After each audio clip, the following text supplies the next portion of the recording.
स्वागत है आप सभी का हमारे इस यूट्यूब चैनल पर। और आज के इस वीडियो में बात करने वाला है class 12 Hindi elective model set number 4 की। देखिए जो मॉडल सेट नंबर 4 है, इससे पहले मैंने 3 वीडियो बना रखा है, अगर नहीं देखा है तो आप लोग जाके देख सकते हैं। और साथ ही साथ उन तीनों वीडियो का लिंक मैं डिस्क्रिप्शन में दे दूंगा, यहाँ से भी आप देख सकते हैं। तो चलिए समय को देखते हम लोग प्रश्न उत्तर की बात कर लेते हैं। सबसे पहले जब आपको पहला प्रश्न पूछा जा रहा है, देखिए किस प्रकार से गद्यांश से इसको पढ़कर आपको उत्तर देना है। तो आप लोग पढ़ लीजिएगा, ठीक है। मैंने पढ़ रखा है और मैं इसका आंसर आपको बता रहा हूँ। तो चलिए इसका देख लेते हैं। प्रश्न यहाँ पे है कुछ इस प्रकार की। सबसे पहले, ठीक है, देखिए प्रश्न को देख लेते हैं सबसे पहले हम लोग। तो आपका जो पहला प्रश्न का है, पूछा जा रहा है कि सबसे सफल व्यक्ति किसे कहा जाता है। एक आपका प्रश्न रह गया। दूसरा प्रश्न रह गया कि किनका चुनाव करना हमारे वश में नहीं। और तीसरा प्रश्न रह गया कि जीवन की सफलता और असफलता किस पर टिकी हुई। ये आपका प्रश्न रह गया। अब इसका हम लोग उत्तर देख लेते हैं।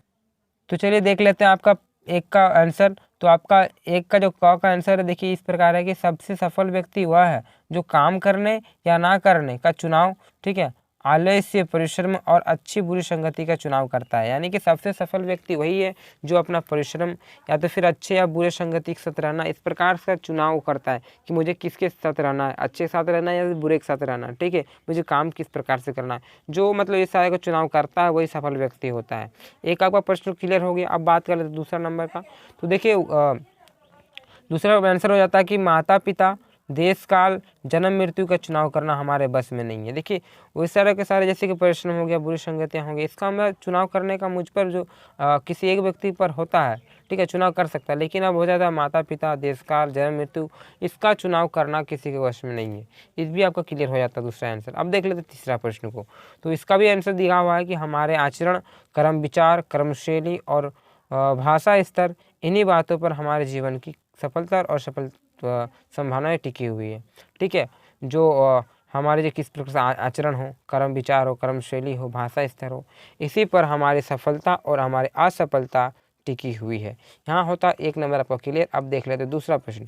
तो एक नंबर जो हम लोग देखें, इनमें आपको 6 नंबर मिलने वाले हैं। इसमें 2 2 2 2, यानी कि 2 4 6 नंबर आपको क्लियर हो गया। अब देख लेते हैं दूसरा प्रश्न। इसमें आपका 2 प्रश्न का उत्तर देना है और इसमें आपको मिलेंगे 5 करके 10 अंक, यानी कि आपको 2 नंबर का 2 उत्तर देना है इन चारों में से और प्राप्त होंगे 10 अंक। तो चलिए देख लेते हैं हम। तो आपका हम लोग जो अभी डिस्कस करने वाले हैं, जो 2 का हम लोग पहला प्रश्न देखेंगे कि आज का, यहाँ पर ऑप्शन दिया हुआ कि आज का भारत अथवा फिर कंप्यूटर साक्षरता पर महत्व लिखें। तो इसको हम लोग डिस्कस करेंगे। तो देखिए हम लोग सबसे पहले आज हम लोग 2 का क बनाएंगे, कंप्यूटर साक्षरता का महत्व को देखने वाले हैं। तो चलिए देख लेते हैं। तो 2 का आपका आंसर निकल जाता है। देखिए इस प्रकार से मैंने वीडियो बना रखा है, आप देख सकते हैं, और इसको अपने नोट्स बना सकते हैं। तो चलिए मैं आपको बता रहा हूँ। तो देखिए आंसर क्या है। तो कंप्यूटर आधुनिक तकनीक की एक महान खोज है। ये एक सामान्य मशीन है जो अपनी मेमोरी में ढेर सारे डाटा को सुरक्षित रखने की क्षमता रखती है। ये इनपुट जैसे कीबोर्ड और आउटपुट प्रिंटर के इस्तेमाल से काम करता है। ये इस्तेमाल करने में बेहतर आसान है, इसलिए कम उम्र के बच्चे भी इसे काफ़ी आसानी से इस्तेमाल कर रख सकते हैं। ये बहुत ही भरोसेमंद होते हैं, जिसे हम अपने साथ रख सकते हैं और कभी भी और कहीं भी प्रयोग कर सकते हैं। इससे हम अपने पुराने डेटा में बदलाव के साथ नया डेटा भी बना सकते हैं। इस प्रकार से हो गया। और देखते हैं कि हम लोग कंप्यूटर में इंटरनेट का इस्तेमाल कर सकते हैं, जो बेहतर समय, ठीक है, बेहतर कम समय में ज़रूरी जानकारी उपलब्ध कराता है। व्यक्ति के जीवन में इसका बड़ा योगदान है, क्योंकि इसका प्रयोग अब हर क्षेत्र में है और ये हर क्षण हमारे सहायक के रूप में मौजूद रहता है। पहले के समय में कंप्यूटर का कम प्रभावशाली तथा कार्य सीमित थे, जबकि आधुनिक कंप्यूटर बेहतर क्षमतावान, संभालने में आसान तथा ज़्यादा से ज़्यादा कार्यों का संपादित कर सकने वाले हैं, जिसके कारण यह लोगों में इतनी लोकप्रिय होती जा रही है। इस प्रकार से आपका रह गया कंप्यूटर का महत्व। अब आपका जो दूसरा हम लोग बनाने वाला है वो आपको निबंध लिखना है। तो देख लेते हैं। तो देखिए आपका 2 के यहाँ ग नंबर का जो है कि अपने क्षेत्र में मलेरिया फैलने की संभावना से को देखते हुए एक स्वास्थ्य अधिकारी को पत्र लिखना है। तो आपको पत्र लिखना है। तो देख लेते हैं, आपको यहाँ से 5 अंक मिलेंगे को पत्र लिखने का। तो फटाक से हम लोग पत्र लिखते हैं। तो देखिए पत्र किस प्रकार से आपको स्टार्टिंग में लिखेगा। तो सबसे पहले आप लोग सेवा में लिखिएगा, ठीक है, सेवा में। और जो यहाँ सेवा के बाद यहाँ टाइपिंग मिस्टेक हो गई है, कोई बात नहीं, सेवा में यहाँ लिखा। यहाँ से आपको स्टार्ट करना है स्वास्थ्य अधिकारी, महोदय। ठीक है, यहाँ से आपको स्टार्ट करना है कि स्वास्थ्य अधिकारी महोदय। तो स्टार्टिंग में आपको लिखना है सेवा में स्वास्थ्य अधिकारी महोदय और अपना स्थान दे दीजिएगा, जैसे कि हम लोग दिए हैं धनबाद नगर निगम धनबाद झारखंड। ठीक है, आप इस प्रकार से दे लीजिएगा। उसके बाद आपको डेट लिखना है यहाँ पे, तो दिनांक आपको दे दीजिएगा जिस दिन आप लिख रहे हैं। तो मैंने दिनांक दे रखा है 21/2/2022 का, ये आपका दिनांक रह गया। और उसके बाद आपको विषय देना है। तो विषय क्या है कि मलेरिया फैलने की संभावना को देखते हुए स्वास्थ्य अधिकारी को पत्र, ये हमारा विषय हो गया। अब देखिए पत्र लिखते हैं, तो लिखना है महाशय विनम्र अनुरोध है कि मैं पूर्वी टुंडी प्रखंड का रहने वाला हूँ, आप जहाँ के भी हैं वहाँ का आप लिख सकते हैं पता, और मैं सुंदरपाड़ी का निवासी हूँ। हमारे मोहल्ले में कुछ दिनों से मच्छरों का लगातार प्रकोप बढ़ता जा रहा है। मच्छरों के कारण पूरे गांव में मलेरिया और डेंगू जैसी बीमारियां फैल गई है। गांव में जगह जगह गंदगी फैली हुई है। बरसात का पानी गड्ढे में जमा हो गया है। गंदे पानी से ही मच्छरों का विकास होते जा रहा है।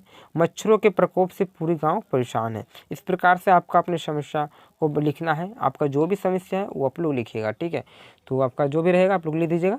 ठीक है, उसके बाद लिखा है कि अतः श्रीमान से मेरा अनुरोध है कि गांव में बरसात के पानी निकास की उचित व्यवस्था की जाए।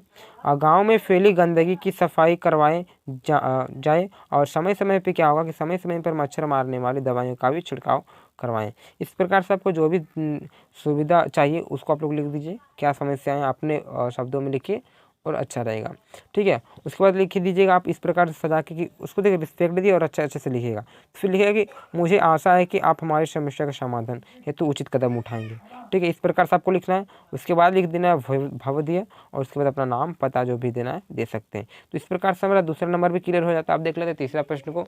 अब आपका तीसरा जो प्रश्न पूछा जाएगा ये आपका प्रश्न उत्तर रहेगा बुक से, तो आप लोग कर लीजिएगा। देखिए मैं इसका भी आंसर बता देता हूँ तुरंत। और यहाँ से मिलने वाला आपको 5 अंक। ठीक है, तो दो हम जो प्रश्न बनाए 2 नंबर का उसमें भी 10 अंक मिले हमें 5-5 करके। अब ये भी तीसरा का 5 अंक मिलने वाला है। तो देखिए हम लोग जो यहाँ 3 का क है काव्यांश को पढ़ना है और इसका प्रसंग व्याख्या करना है।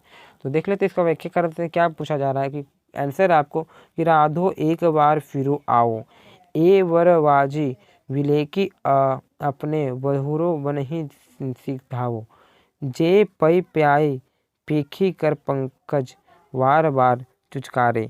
इसका मतलब आपका व्याख्या करना है। ठीक है, तो देख लेते हैं इसका क्या व्याख्या है।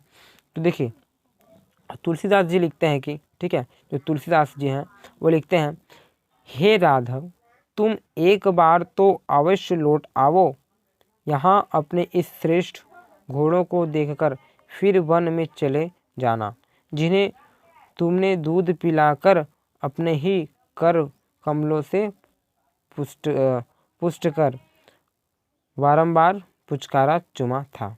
ठीक है, ये आपका आंसर आ गया। अब देख लेते हैं आपको चौथा प्रश्न का आंसर। देखिए तो इस प्रकार से आपका इसका व्याख्या रह गया। अब देख लेते हैं चौथा प्रश्न। तो आपका चौथा प्रश्न है, इसको भी आपका देखिए इन तीनों में से आपको 2 का आंसर देना है जिससे आपको 6 अंक मिलेंगे, यानी कि 3-3 करके मिलेंगे। तो देख लेते हैं चौथा प्रश्न पूछा जा रहा है कि नहीं 2 प्रश्न को उत्तर दें, तो आपको उत्तर देना है। तो मैंने देखिए पहला प्रश्न आपका जो है कि भरत का आत्म परिताप उनके चरित्र के किस उज्जवल पक्ष की ओर संकेत करता है। तो देख लेते हैं 4 का पहला प्रश्न का आंसर। तो देखिए आंसर क्या हो जाता है कि भरत का ठीक है आत्म विलाप परिताप प्रभु श्री राम के प्रति हुई अन्याय के कारण व्यक्त हुआ है। उन्हें यह संपात दुखी कर देता है कि उनकी माता कैकेयी के द्वारा जो कुष्ठ यानी कि कष्ट राम को मिला है ठीक है उसमें उनका कोई हाथ नहीं है। भरत का यह आत्म परिताप उनके भ्राता प्रेम एवं निष्ठक पर व्यवहार को दर्शाता है।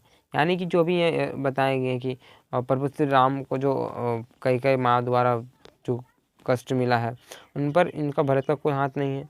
और क्या भरत का जो भी आत्म परिताप है उसका भ्राता प्रेम का व्यवहार से दर्शाता है। तो देखिए ये रह गया आपका 4 का आंसर। अब देख लेते हैं 4 का, दूसरा छोड़ देंगे हम लोग और तीसरा देखेंगे। यानी कि ख को छोड़ने वाले हैं और गौ को हम लोग देखने वाले हैं। गौ प्रश्न आपको पूछा जाएगा नंबर की, माघ महीने में विरहिणी को क्या अनुभूति होती है। जो माघ का महीना होता है और विरहिणी नायिका होती है जिसका क्या अनुभूति होती है उसको आपको बताना है। तो चलिए हम लोग देख लेते हैं इसका प्रश्न आंसर क्या होगा।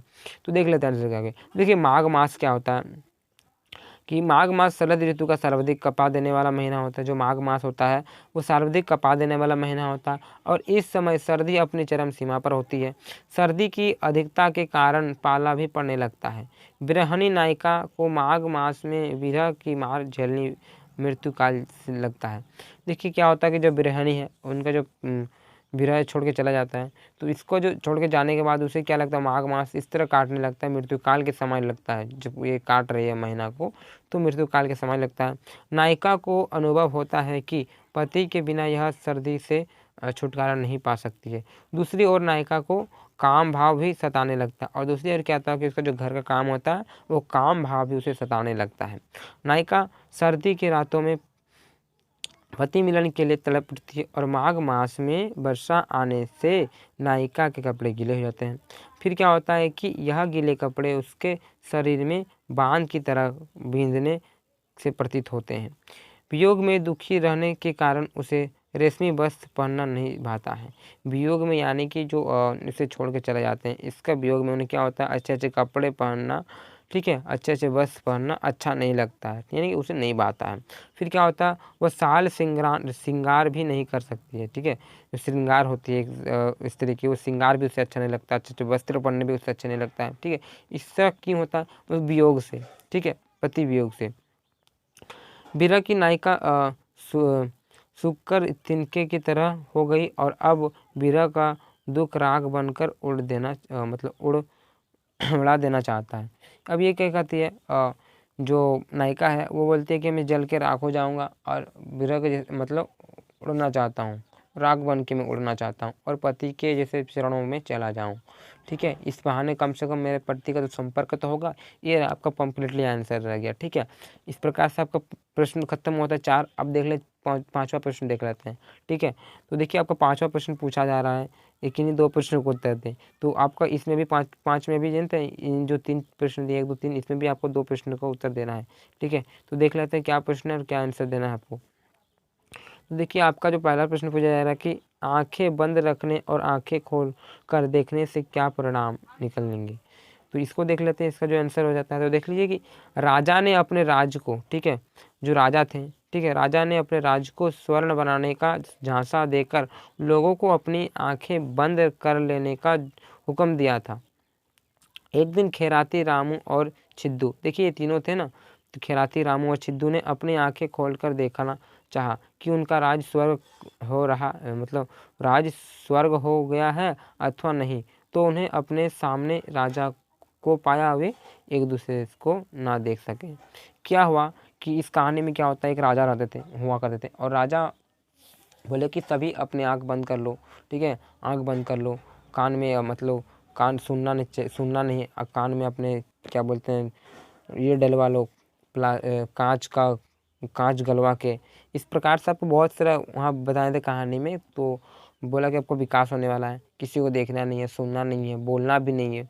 तो राजा वही, तो जो 3 व्यक्ति थे, एक तो खैराती, रामू और छिद्दू ने क्या क्या सोचा कि मैं देखता हूँ खोल के कि राज्य का विकास किस प्रकार हो रहा है। जब आँख खोला तो देखे कि राजा ही का विकास दिखाई दे रहा है, वहाँ जनता का कोई विकास नहीं हो रहा। तो इस प्रकार से वो कहानी आंसर रहा। ठीक है, अब देख लेते हैं आपका जो इसका तीसरा नंबर का, ग नंबर का प्रश्न का आंसर देख लेते हैं।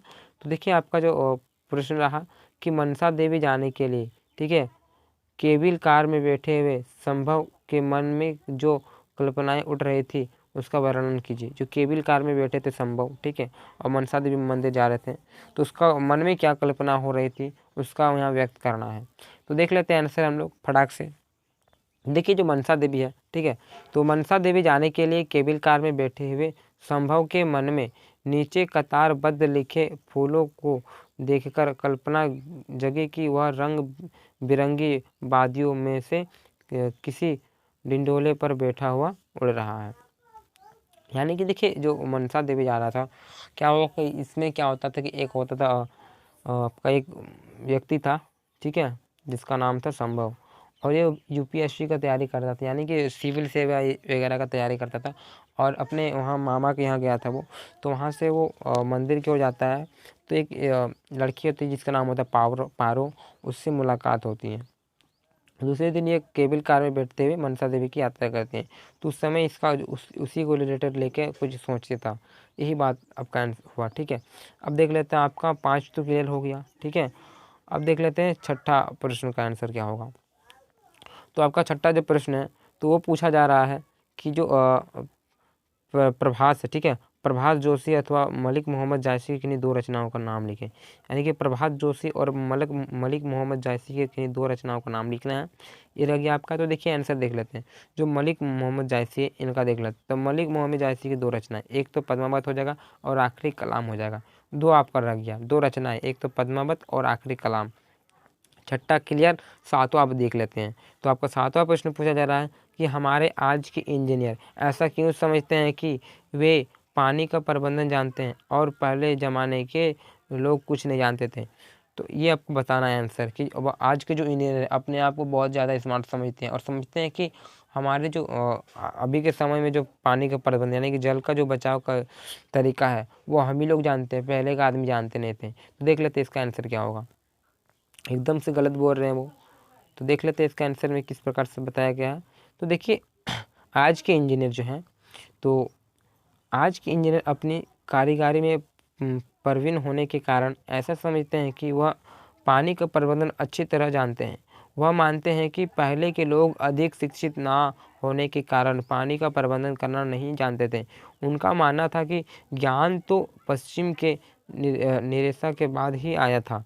मालवा में विक्रमादित्य और राजा भोज निरेशा से बहुत पहले थे, ठीक है, जिन्होंने पानी के रखरखाव के लिए तालाब और बावड़ियों को बनाकर पानी को रोका था, भूमिगत जल को भी सुरक्षित किया। किंतु आज के इंजीनियर ने जमीन के पानी को पाताल से निकालकर पग पग नीर वाले मालवा को सुखा दिया है। देखिए जो पहले अभी के इंजीनियर मानते हैं कि जो जल संरक्षण जो अभी है, जल का प्रबंधन है, वो कहाँ से आया। जो भी ज्ञान है, पहले के लोग शिक्षित नहीं थे, लोग कुछ नहीं जानते थे। और क्या बताया जा रहा है कि जो पश्चिम यानी कि वेस्टर्न जो कल्चर है वहाँ से सब कुछ आया है, यानी कि जो यूएसए वगैरह है, ठीक है, या तो फिर हमारा यूरोप है, वहाँ से सब कुछ आया है।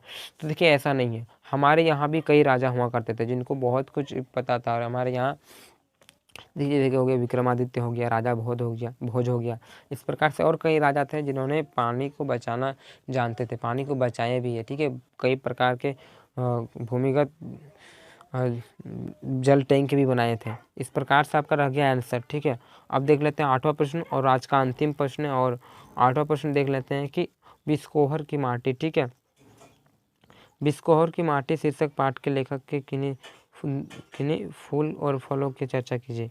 तो आपको फूल और फल का चर्चा करने हैं, इससे आपको 2 अंक प्राप्त होंगे। तो देख लेते हैं क्या होगा। तो देखिए जैसे कुमुद हो गया, जिसे कोकावेल भी कहते हैं, ठीक है, एक जल पुष्प है। फिर नीम का फूल के बारे में भी यहाँ वर्णन किया गया था ना, नीम का फूल, बेर का फूल, गुड़हल का फूल आदि के बारे में लेखक ने यहाँ चर्चा किया है। तो देखिए इन फल और फूलों के बारे में यहाँ लेखक चर्चा किए थे। तो चलिए आज के वीडियो में इतना ही, सब प्रश्न समाप्त होता है और नेक्स्ट वीडियो में मिलेंगे सेट 5 के साथ। तब तक हमारे यूट्यूब चैनल में बने रहें। अगर हमारे चैनल को आप सब्सक्राइब नहीं किए तो सब्सक्राइब कर लें और किसी भी प्रकार की समस्या हो तो कमेंट अवश्य करें। तो नेक्स्ट वीडियो में मिलते हैं। जय हिंद, जय भारत।